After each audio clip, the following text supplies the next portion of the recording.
My lords and Dame Mildred, I stand for justice, not mere procedure. The letter of laws must serve the spirit of justice. The Home Office is uneasy about these leaks. We must contain this before it reaches the press. Agreed, discreetly. Rumpole, the lock-up garage at Canary Wharf. Photos prove it. Good Lord, Newton, this is dynamite. We need to move. Mrs. Englefield, you say you saw the defendant. Across the street, I'm certain it was him. And you bear no ill will toward young Peter Timson. Mrs. McKinnon, you were on duty that night? Yes, I was at the front desk. Confine yourself to what you saw, witness. Weatherby, chin up. I've got the files. They won't believe me, Rumpole. They will. Trust me. Members of the jury, this prosecution is a travesty. You see the truth in my client's eyes. Justice demands an acquittal. You must!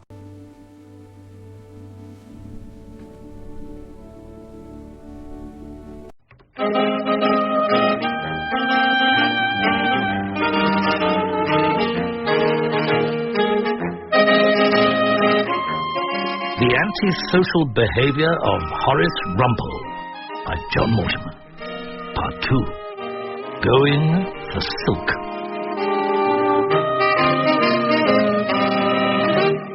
There's one thing about the life of Rumpole. It's certainly never dull for long.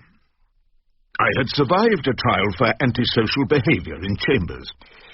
Now I had to try to keep young Peter Timson out of the nick for similar antisocial misbehaviour. I had to deal with this, while at one and the same time trying to do my best for young Graham Weatherby, a civil servant accused of having killed Ludmilla Ravenskaya, a prostitute. And also I was busily engaged in defending Scotty Thompson, a lorry driver, charged with aiding and abetting the entry of illegal immigrants. Added to all the above, Hilda had recently shown a new, unwonted, and surprisingly well-informed interest in the law. And this just when I'd decided to fight my way up to QC status and a silk gown. When sorrows come, they come not single spies, but in battalions. Dear Diary, Leonard has been helping me in the plans I have for learning the law. He's lent me a number of little books that he said he used for passing his exams, his little crammers, he calls them. There's one called All You Need to Know About Contracts, and another which I found far more readable, called Murder and Offences Against the Person in a Nutshell. Leonard Bullingham tells me I'll soon get to know as much law as Rumpole. In fact, he doesn't think that Rumpole knows much law at all, and that the only thing he has going for him is his gift of the gab. It must have been my final speech that did it in that farcical ASBO trial.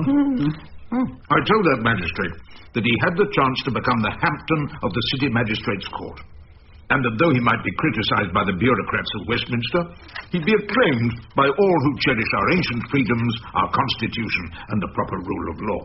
It wasn't that final speech that did it at all, Rumpole. It was all down to Leonard. Leonard? Bullingham? Of course. He knows I want you to get your silk, so I can pick up some of your future briefs when I'm called to the bar. So he was going to ask your head of chambers not to go on with the case. Did he? I phoned to tell him that the case was on, and he got hold of Sam Ballard in the lunchtime break. Apparently, he told your head of chambers that he wouldn't be considered for a judgeship if he dragged his chamber's name through the courts. Soapy Sam Ballard's being considered for a judgeship. That is what I just said, Rumpole. And your friend Leonard the Mad Bull Bullingham decided to help me. He did it for me, Rumpole. I'm sure he did. He and I both believe that it's simply essential that you get to write QC after your name. You've been at the bar long enough. I sometimes think my face doesn't fit. Lots of people with worse faces than yours have been able to put QC after their name. Judges tend not to like me. You have to get judges on your side to get made a queer customer. They don't like the way I point out their mistakes. They don't appreciate it when I get juries to notice their devious methods of trying to secure a conviction. They can tell that when I say, in my humble submission to your lordship, I can't bring myself to feel humble at all. Well, perhaps you should stop doing those things, Rumpole. It's so embarrassing to have to admit to my bridge club that you're still a junior barrister. At your age, too. I can't stop being myself. That's too much to ask. All the same, it would be nice to have a silk gown and a seat in the front row. Horace Rumpole, QC. There's an agreeable ring to it. And now at least you have Leonard on your side. The Home Office is So uneasy about fortune these brings leaks. its We must mysterious contain this changes. before it reaches the press. I was to Agreed. enter my future years at the bar by courtesy of the Mad Bull, to whom it seemed I must be particularly grateful.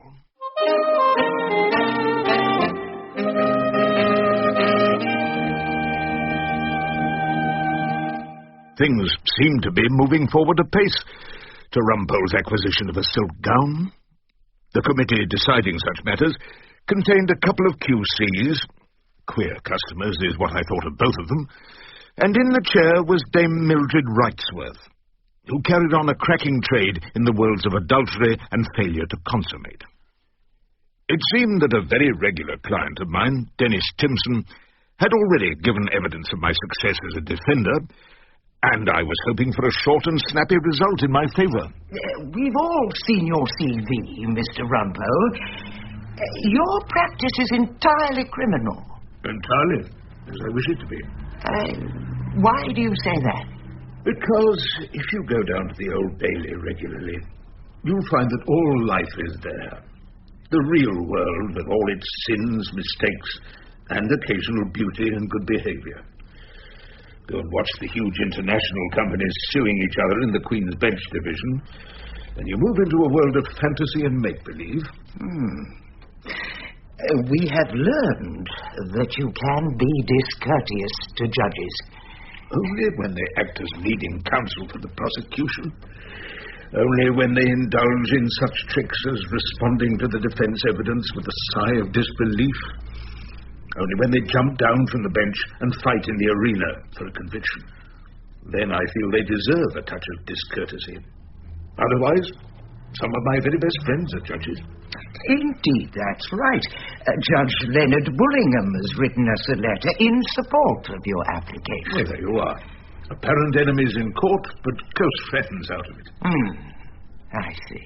I cringed internally at the hypocrisy of this remark, but then decided that it was hypocrisy in a good cause.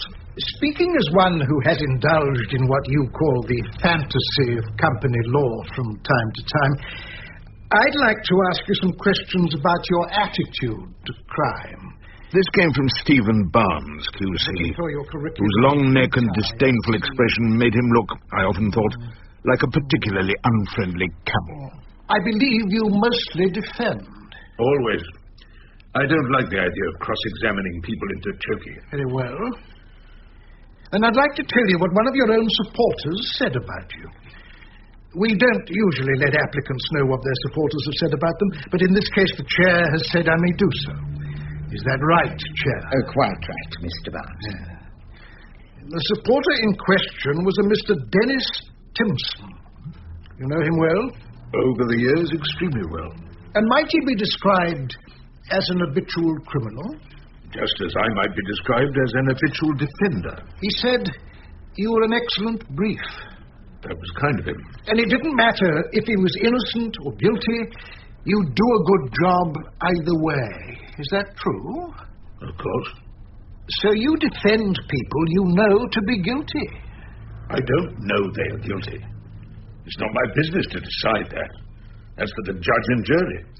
But if Mr. Timson or anyone else tells me a story that's consistent with his innocence, it's my duty to defend him. Even if you don't believe it? I suspend my disbelief.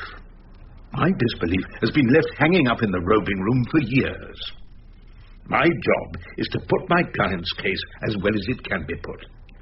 The prosecutor does the same, and then the jury chooses to believe one of us. It's called our judicial system.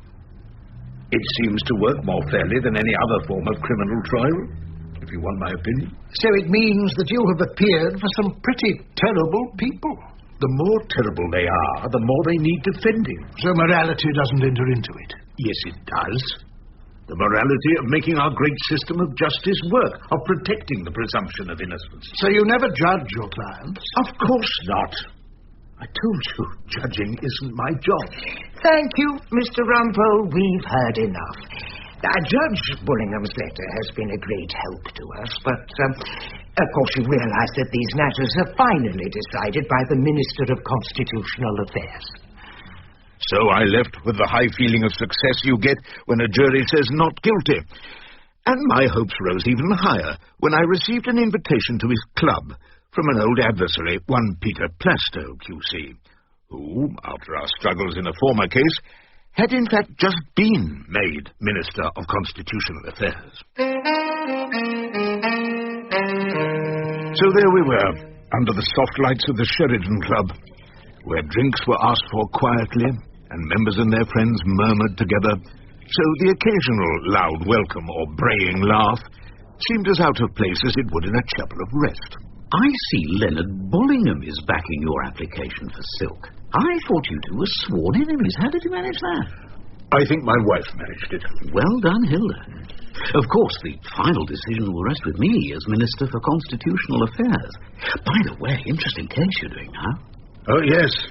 Yet another poor girl in a consignment of desperate creatures slipped past the Dover authorities, and someone... Well, of course, we don't know how many cases there are, but another sensational one might be a tad too embarrassing. Well, all right, but someone decided to set her free to apply for permanent residence. That's just what we don't want to have examined in court, Rumpole, because, of course, all that was long before the murder.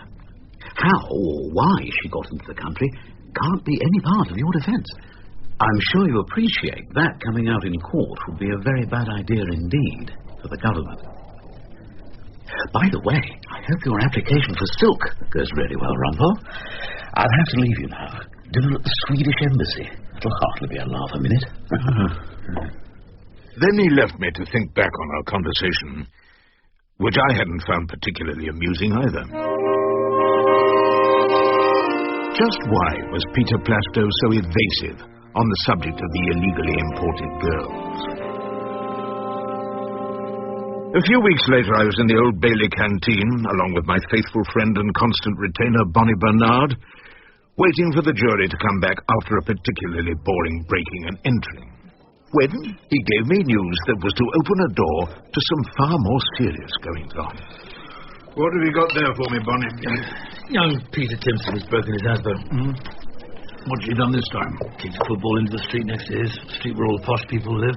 Dad wants you to appear for him again. Do you really want to do it? What did Wordsworth, my darling old sheep of the Lake District, say? We come into the world trailing clouds of glory, and then... terrible things begin to happen? Shades of the prison house begin to close upon the growing boy.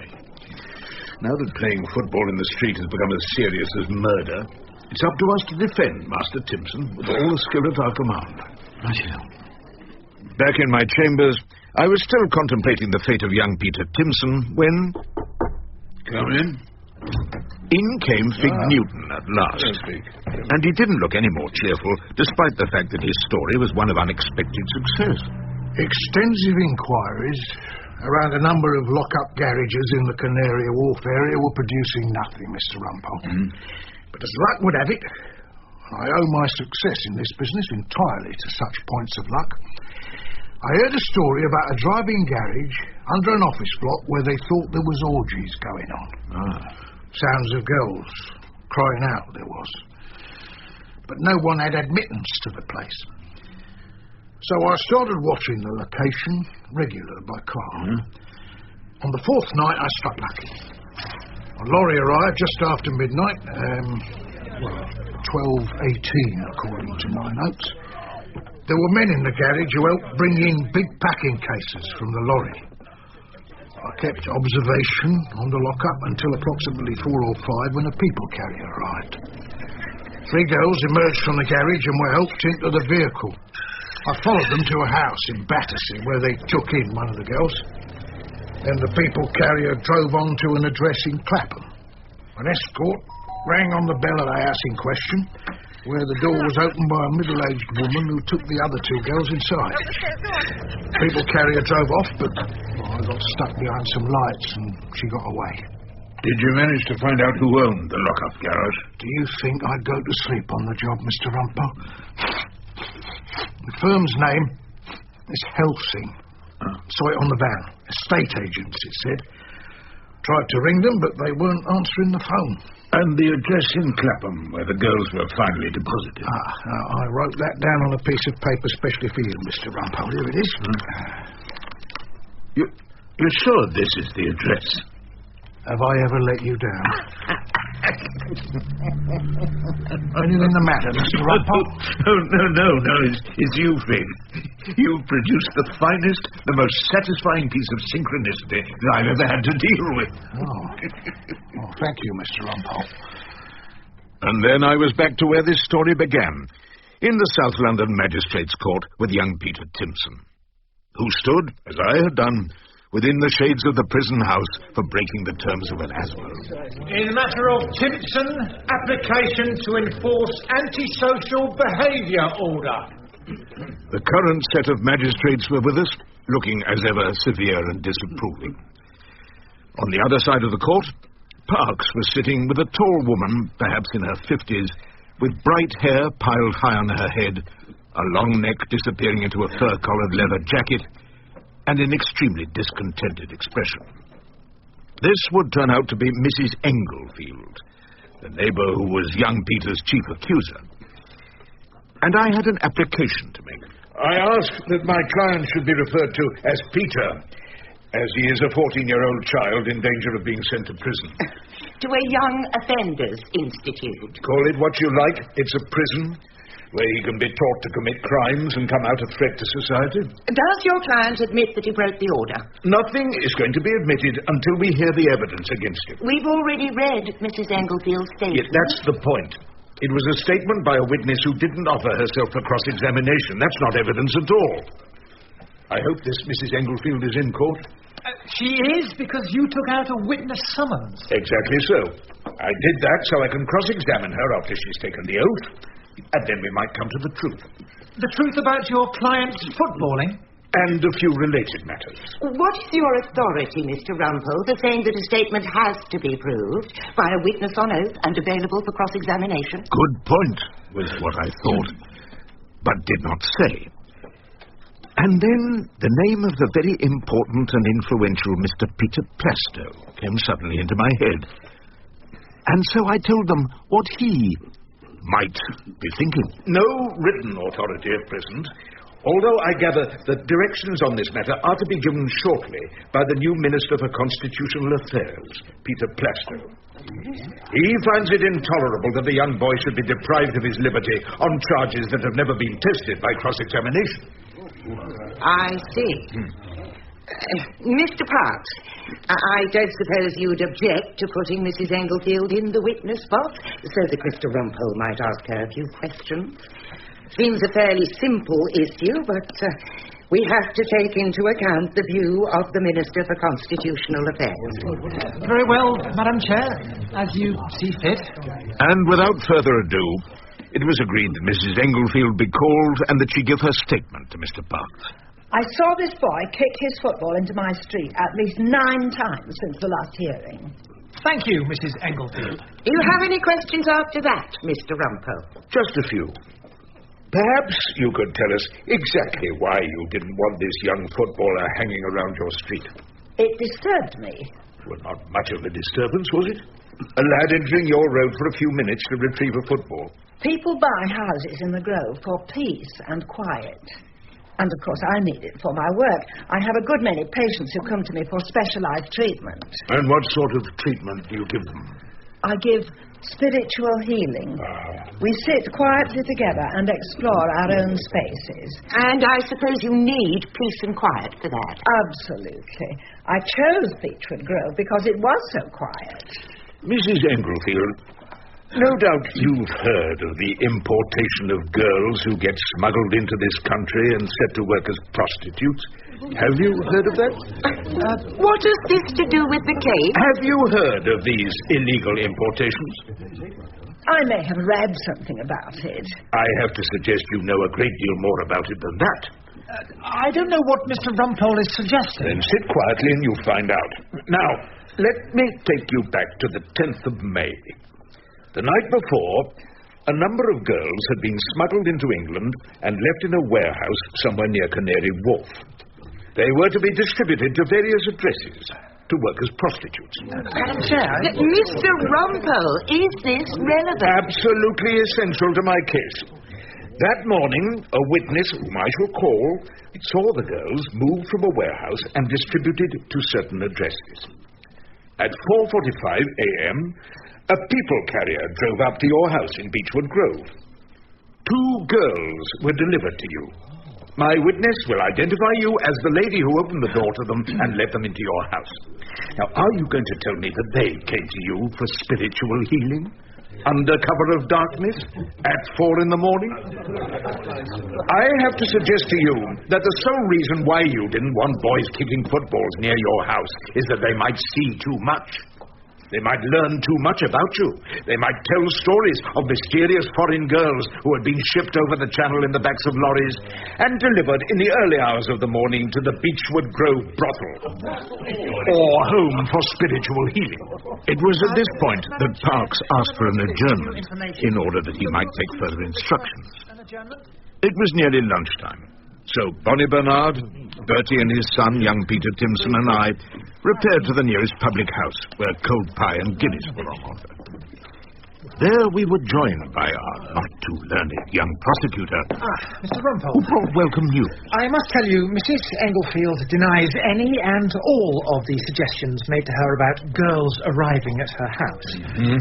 However, on further consideration, she does not wish to send such a young boy into custody, so she intends to discontinue proceedings on the ASBO. And never to reinstate them? I think you've made your point, Mr. Rumpole. She really has no choice.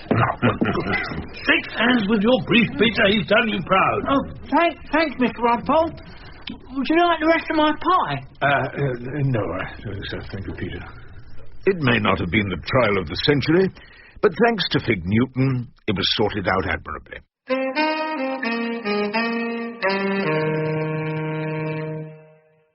Dear Diary, Leonard Bullingham has taken a shine to Dame Phillida Erskine Brown.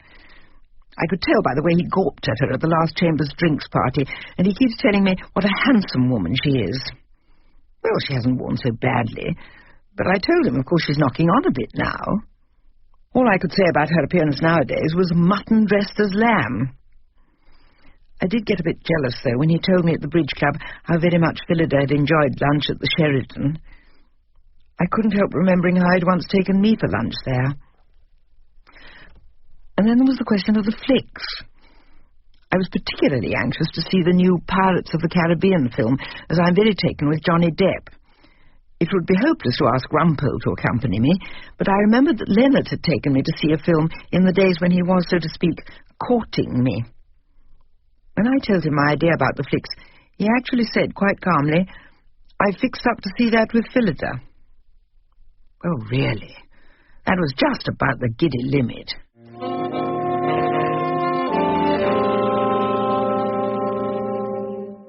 The warmth of early June had gone, to be followed by an uncertain summer with bright days, then high winds and pouring rain. The list of new judges came out, and in spite of his intervention in the Rumpole-ASBO case and Leonard Bullingham's promise of support for him, Ballard's name was not among those picked.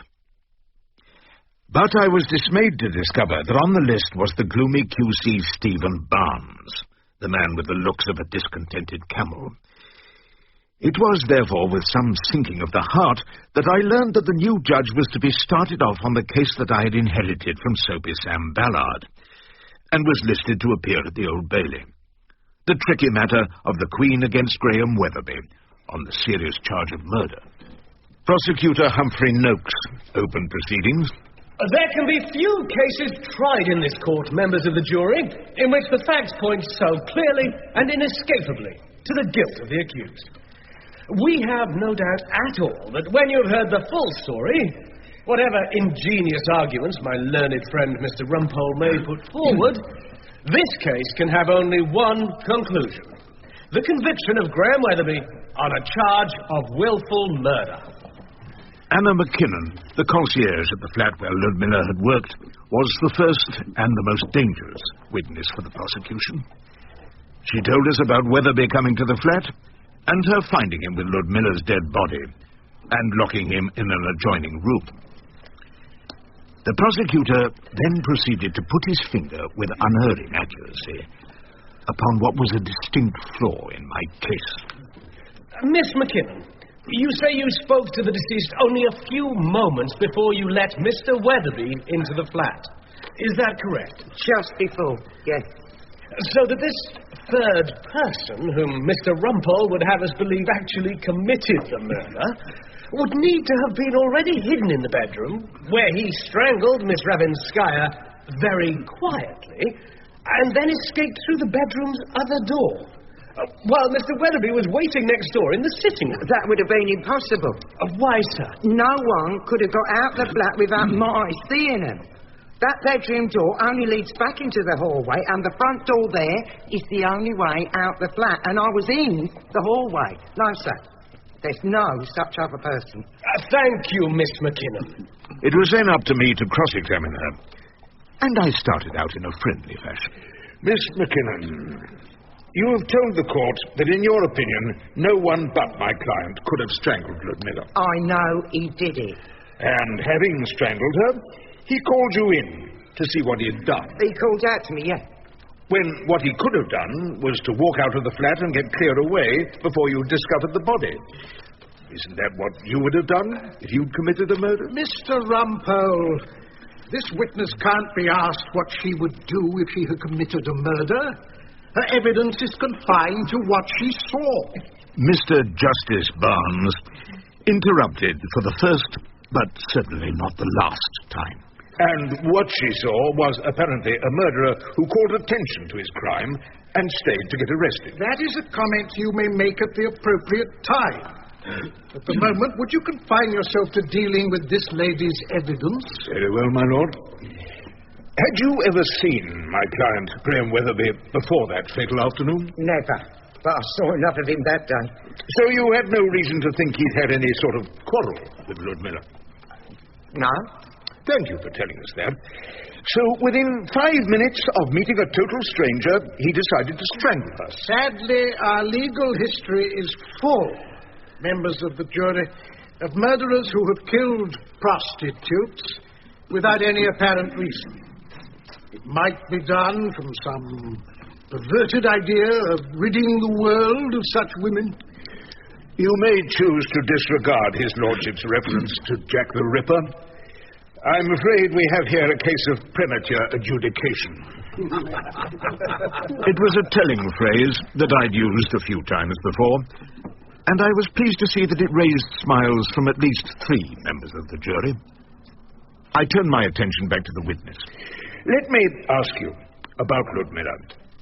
Did you know that she was imported from Russia in a crate on the back of a lorry? I think she tried to tell me something like that. Do you remember a journalist called Lars Bergman being in touch with you both? I remember a journalist visiting. Very full of himself he was. I wasn't told his name. Never ever. But you remember a journalist coming to your address. He told me he wanted Ludmilla to tell him the story of how she got to England and her relationship with the group that brought her here. Did he ask you anything about that? He might have asked something like that when he came in. It's not my job to talk to clients. Did Ludmilla agree to cooperate with him? As she said, she had. Said he'd offered her a lot of money for her story. I'm sure he did. But the organisation didn't want the story told, did they? Mr. Rumpole, I wonder what exactly this organisation is. Then wander on, my lord, till truth make all things plain. The organisation that brought Ludmilla here didn't want their story told, did they? And very soon afterwards, her throat was wrung, so she could tell no more tales. Mr. Rumpole, who are you suggesting did this terrible deed? Someone, my lord, who had far better motive for killing her than my unfortunate client. Someone who was afraid she'd tell the whole story. Someone killed her and made sure that her death would be blamed upon the next available client. You knew that, Miss McKinnon, didn't you? It is my duty to remind you that you're not bound to answer any question which might incriminate you. Do you wish to answer Mr. Rumpole's question? Certainly not. Yes, Rumpole. You've done your best. My best or my worst? I'll let the jury decide. I have no more questions. So I sat down, not altogether displeased with my cross-examination, but we still had a long way to go. At lunchtime, I went down to the cells to see my disappointed client. That woman was lying. Not at all. I made her tell the truth. It was very helpful. There must have been someone else in that room, whatever she says. And that judge, he's got no respect for you. The feeling is entirely mutual.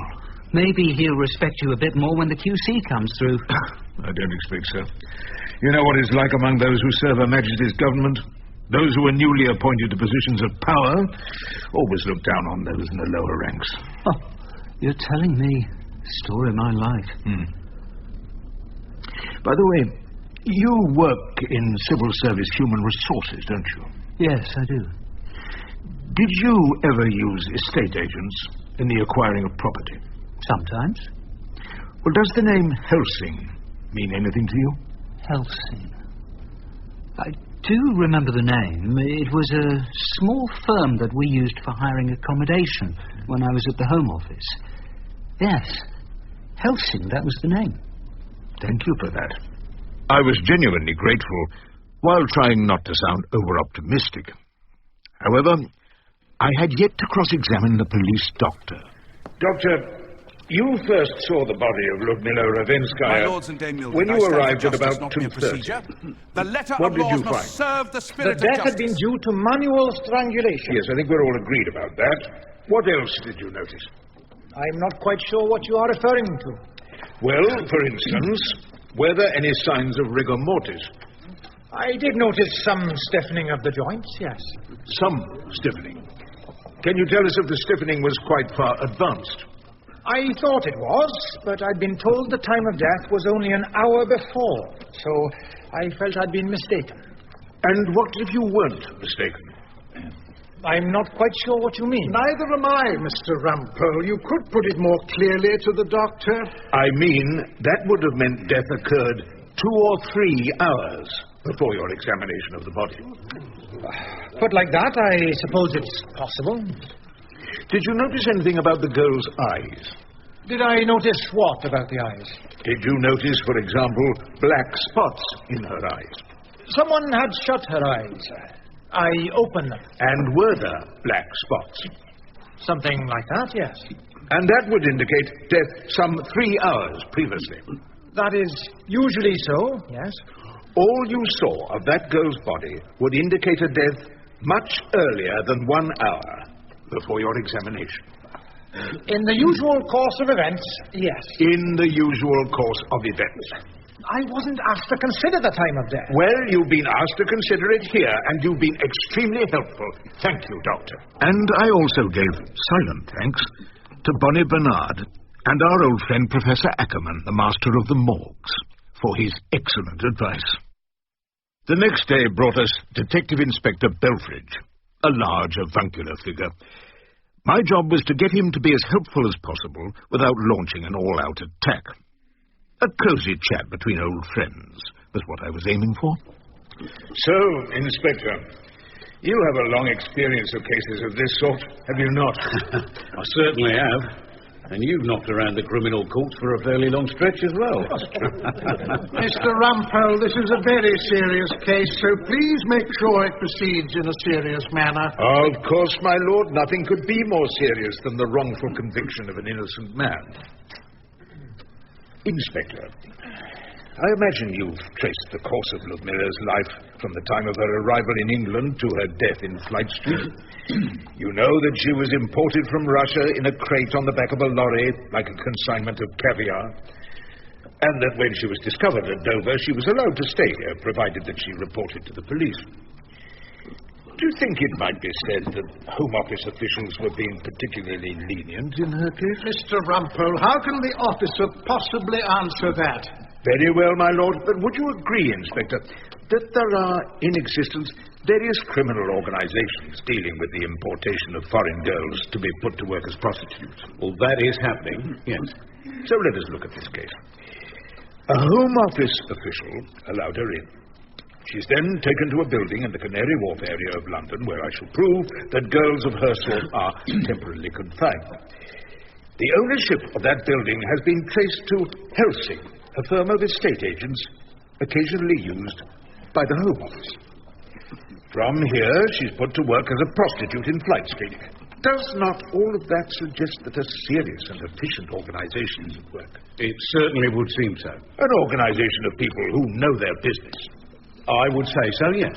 Perhaps an organization with connections to the Home Office itself. Mr. Rumpole, that is an outrageous suggestion. This is an outrageous crime, my lord. I shall warn the jury to disregard anything you've said about the Home Office. And I'm sure that members of the jury will consider your advice very carefully before they decide whether or not to act upon it.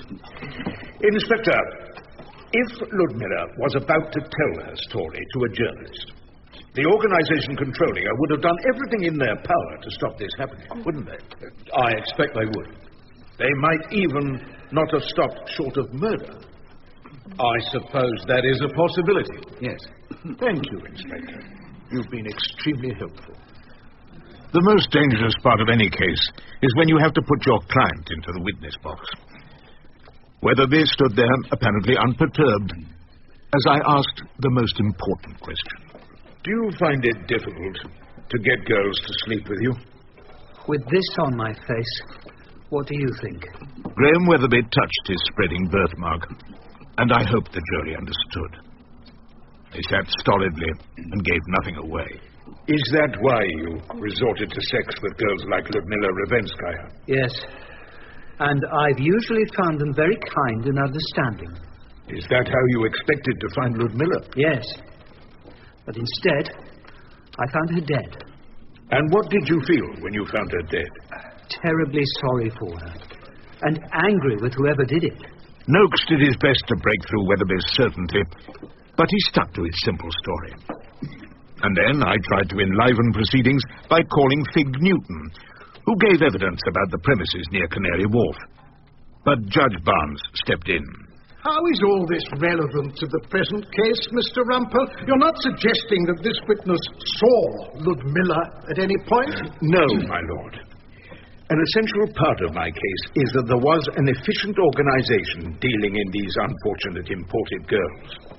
This organization killed Ludmilla when they thought that she was about to tell her story to the press.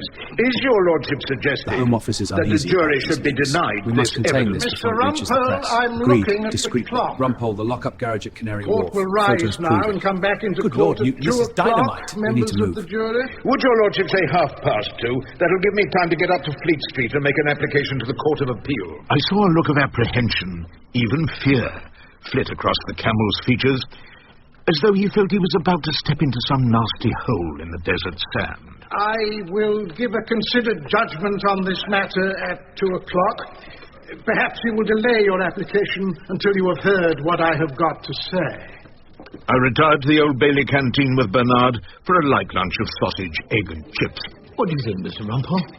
You got that judge on the run? I think we're on a winner. A newly appointed judge doesn't want to have his decisions pissed upon by the appeal court. My forecast was right.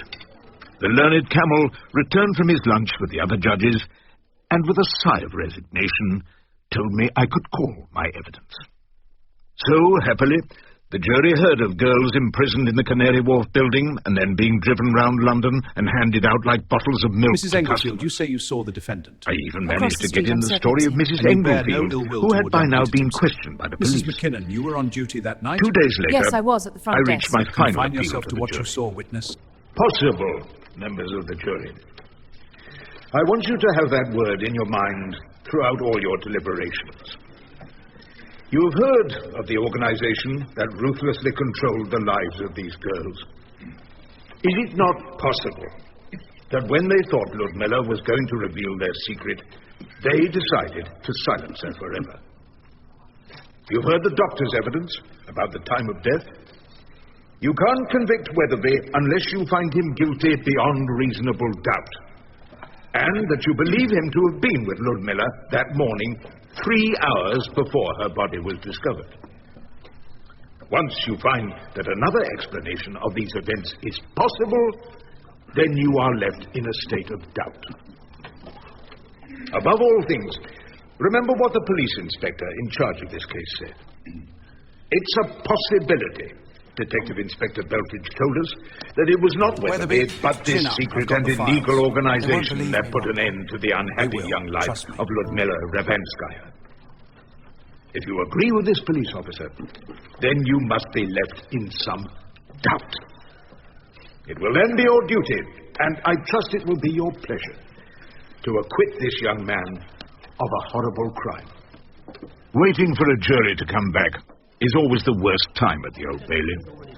There is nothing you can do other than consume too many cups of coffee and listen once again to Bonnie Bernard's riveting account of his daughter's success in the inter-school netball semi-final. Mr. Rumpole, may I join you? This account was, thankfully, interrupted by a visit from our clerk Henry, who'd come down specially to the Old Bailey. It's about your application for QC, Mr. Rumpole. They're about to wrap me in silk, are they? I'm afraid not, Mr. Rumpole. The Minister for Constitutional Affairs, well, he's turned down your application. Peter Plasto, QC. That's the one. They're saying around the temple that you shouldn't Members have of asked the those jury, this questions prosecution about is a the Home travesty. Office. You see the truth in my client's eyes. Justice demands an acquittal. You must! As they came in, the members of the jury were looking at Weatherby in the dock. If they'd failed to meet his eyes, it would have been a sure sign of a conviction. But in 10 minutes, the case which I had lived with for so long was over, and Weatherby was a free man. You see, it didn't make any difference my not getting a silk gown. You're a free man. Thank you. And I'm sorry about the QC. Never mind. I can still win cases alone and without a leader, even if I am the oldest junior barrister around the temple. Well, good luck. Thank you, Mr. Rumpole.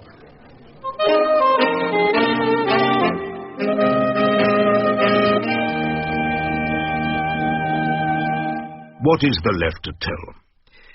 The Fortress ran a story about allegations of a group within the Home Office importing girls for prostitution. The Prime Minister told...